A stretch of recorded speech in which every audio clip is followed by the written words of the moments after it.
Assalamualaikum warahmatullahi wabarakatuh. Pada video kali ini, saya beserta rekan saya akan membahas materi mengenai Focus on Online Bullying. Sebelumnya, perkenalkan saya Putri Yulia dan rekan saya Anggi Adari. Baiklah, tanpa berlama-lama langsung saja kita ke materi. Yang pertama yaitu, apa itu cyberbullying?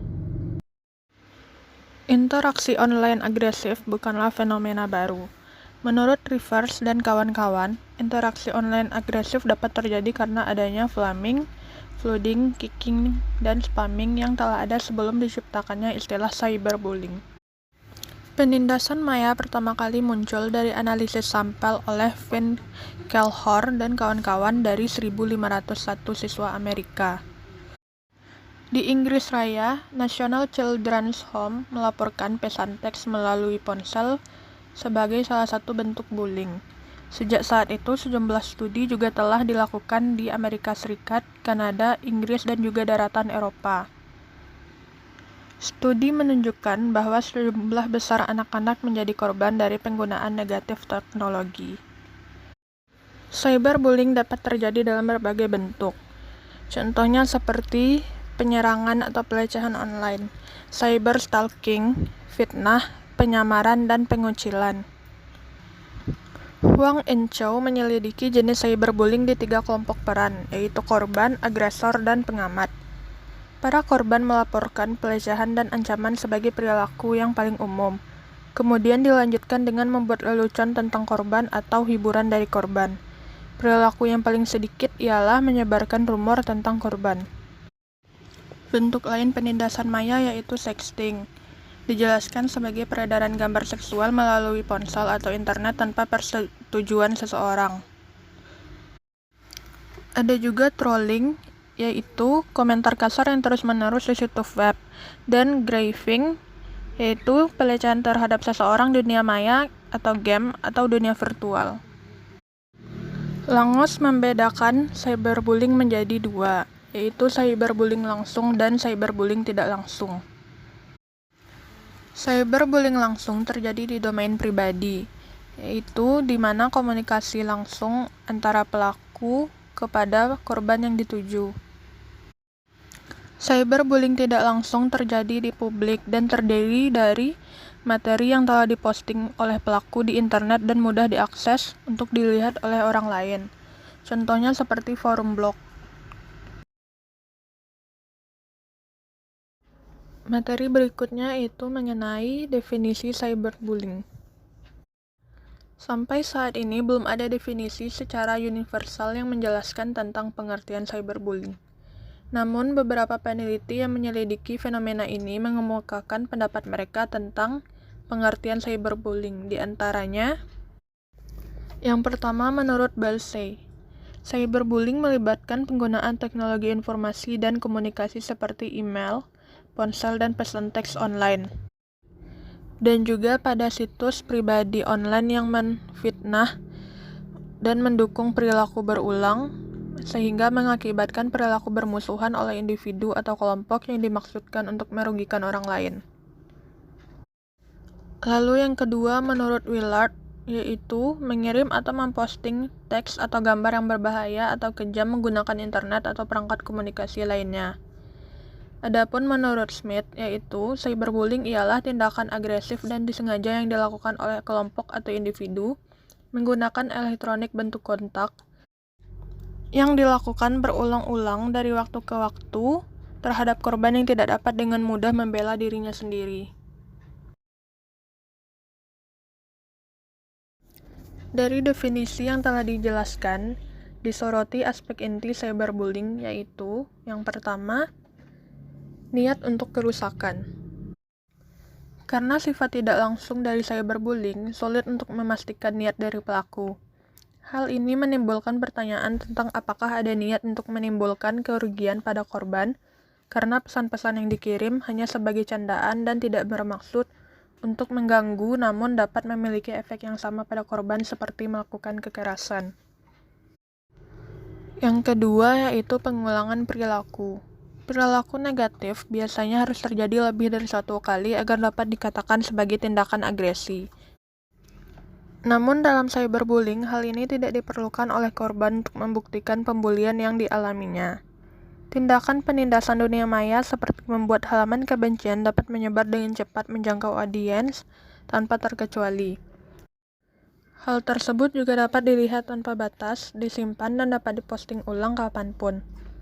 Karena hal itu, satu perilaku yang dilakukan oleh satu pelaku dapat terjadi kembali oleh orang lain dan akan dialami berulang kali oleh korban. Aspek yang ketiga yaitu ketidakseimbangan kekuatan antara korban dan pelaku. Ketidakseimbangan kekuatan juga dapat terjadi dalam dunia maya. Namun dalam dunia maya, individu dengan pengetahuan lebih besar terhadap teknologi dapat berkuasa pada ketidakseimbangan daya. Bara dan Misal mengungkapkan, individu sebagai pelaku cyberbullying menilai diri mereka sebagai pakar internet yang lebih baik dibandingkan mereka yang tidak melakukannya.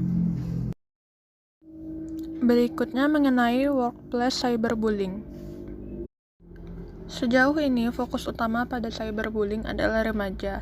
Saat ini, cyberbullying sendiri belum sepenuhnya dikonseptualisasikan. Weatherby dan Calloway mendefinisikan agresi cyber sebagai agresi yang diekspresikan dalam komunikasi antara dua orang atau lebih yang menggunakan teknologi informasi dan komputer, di mana setidaknya satu orang akan menyerang orang lain dan menimbulkan bahaya. Cohen dan kawan-kawan mengungkapkan bahwa cyberbullying di tempat kerja akan berbeda dari serangan cyber pada umumnya, karena tidak mempertimbangkan keterlibatan pihak luar organisasi dan dari ketidaksopanan cyber karena berfokus pada perilaku dengan intensitas yang lebih tinggi. Seperti yang diharapkan untuk area penelitian yang relatif baru, ada perdebatan berkelanjutan tentang konseptualisasi cyberbullying dan ketidaksepakatan tentang bagaimana dan apakah kita mengadopsi kriteria niat untuk menyakiti, pengulangan, dan ketidakseimbangan kekuatan yang dianut dalam intimidasi tradisional. Terbukti bahwa konseptualisasi saat ini sangat dekat dengan definisi perundungan tradisional yang mengasumsikan bahwa kedua perilaku itu identik. Yang selanjutnya itu cyberbullying versus traditional bullying.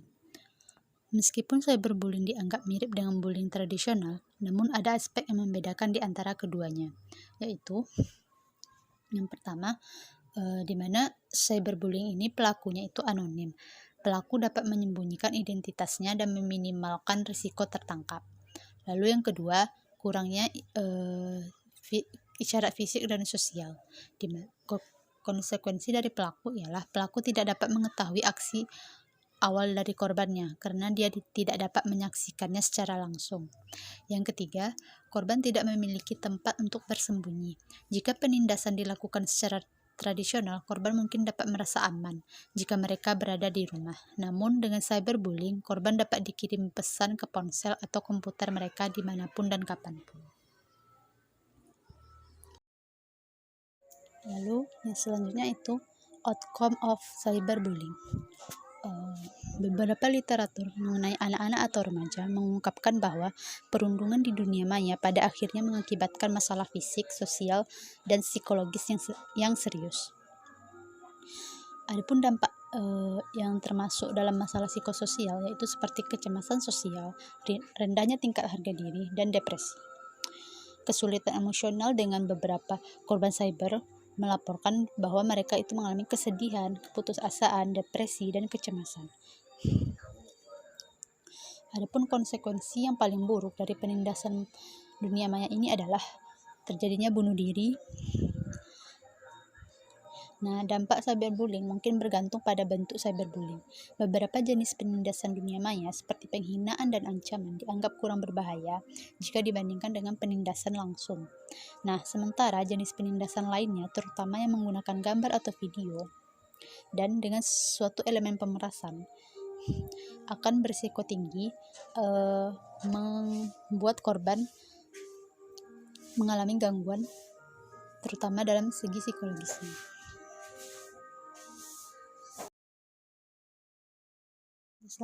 Selanjutnya itu faktor risiko dari cyberbullying ini. Banyak dari penelitian telah mencoba untuk mengidentifikasi faktor penyebab dari cyberbullying.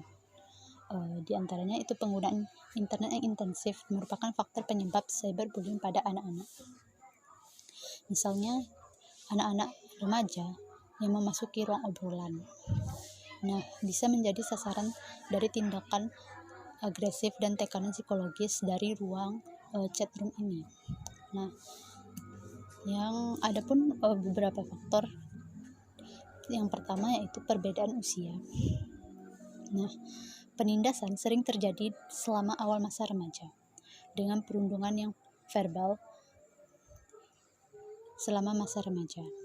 Nah, Tokunaga mengemukakan bahwa usia dalam penelitiannya dia mengemukakan bahwa usia yang menunjukkan bahwa adanya kekerasan dengan jumlah yang besar itu sekitar usia 13 hingga 15 tahun, di mana itu merupakan masa awal remaja. Yang kedua yaitu perbedaan gender. Nah, perempuan lebih banyak cenderung menjadi penindas dunia maya. Namun, temuan sebaliknya juga telah dilakukan bahwa anak laki-laki juga lebih banyak terlibat daripada perempuan.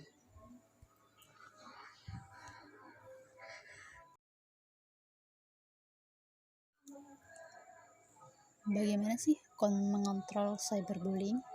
Nah, ada beberapa di antaranya yaitu di mana pembuatan kebijakan baru, memperbarui hukum pidana, lalu membuat undang-undang baru yang menangani cyberbullying, dan yang selanjutnya itu tentu saja intervensi.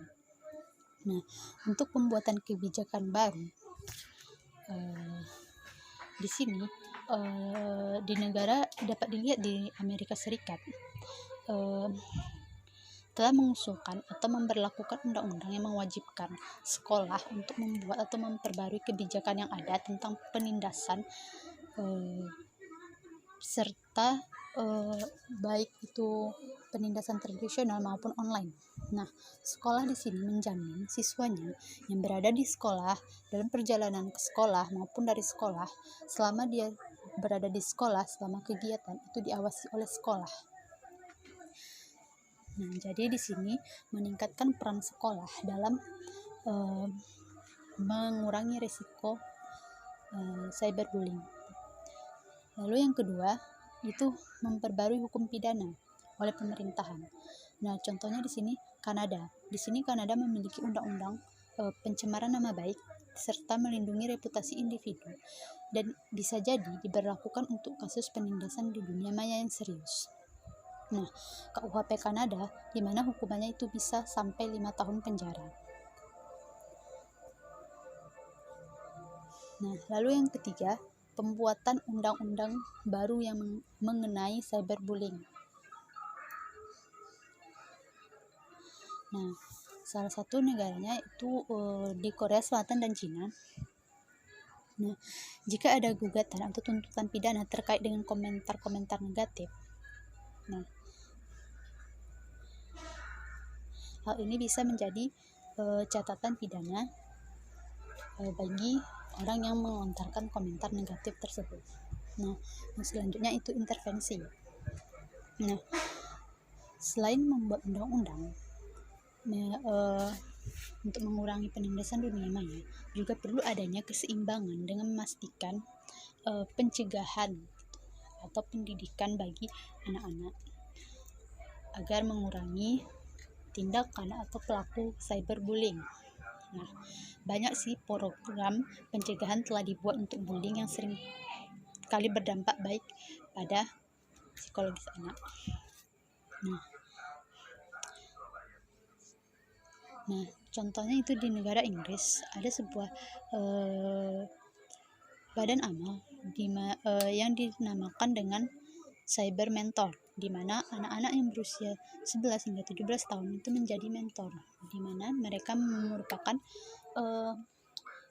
korban dari cyberbullying yang sudah dilatih dan diberikan keterampilan dalam menanganinya, sehingga menimbulkan kepercayaan diri mereka untuk membimbing orang-orang yang mempunyai pengalaman yang sama dengan mereka. Nah, ini tindakan ini diberi evaluasi yang secara positif oleh pemerintahan di sana. Nah, meskipun intervensi masih dalam tahap awal, Byron menyarankan 5 hal yang dapat diambil dari pendekatan yang digunakan untuk bully. Di antaranya yaitu memahami dan berbicara tentang cyberbullying. Yang kedua, memperbarui kebijakan yang ada dan praktik. Yang ketiga, membuat pelaporan cyberbullying itu lebih mudah.